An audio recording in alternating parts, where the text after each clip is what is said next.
కుప్పలింగేశ్వర స్వామి వారి స్థల పురాణం. ఈ స్వామికి కుప్పలింగేశ్వరుడు అని పిలవడం వెనుక ఒక అద్భుతమైన మహిమ ఉంది. పూర్వం ఈ ఆలయంలో ఒక భక్తుడైన అర్చకుడు ఉండేవారు. ఆయన ప్రతిరోజు స్వామివారిని పూజించి ఆ ప్రసాదమైన పొలమానం తన భార్యకు ఇచ్చేవారు. ఒక రోజు ఆ ప్రాంత రాజుగారు అకస్మాత్తుగా ఆలయానికి దర్శనానికి వచ్చారు. రాజుగారు వచ్చే సమయానికి అర్చకుడు పూజ ముగించి స్వామివారికి అలంకరించిన మాలను అప్పటికే తన భార్యకు ఇచ్చేసి ఉన్నారు.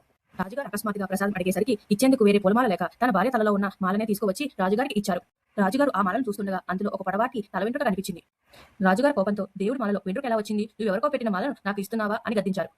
నిజం చెప్తే రాజుగారు దండిస్తారని భయపడిన అర్చకుడు ఆ క్షణంలో మహారాజా, అది ఎవరిదో కాదు, సాక్షాత్తు ఆ పరమశివుడికి తల మీద జుట్టు ఉంది, ఆ వెంట్రుక స్వామివారిదే అని సమాధానం చెప్పారు.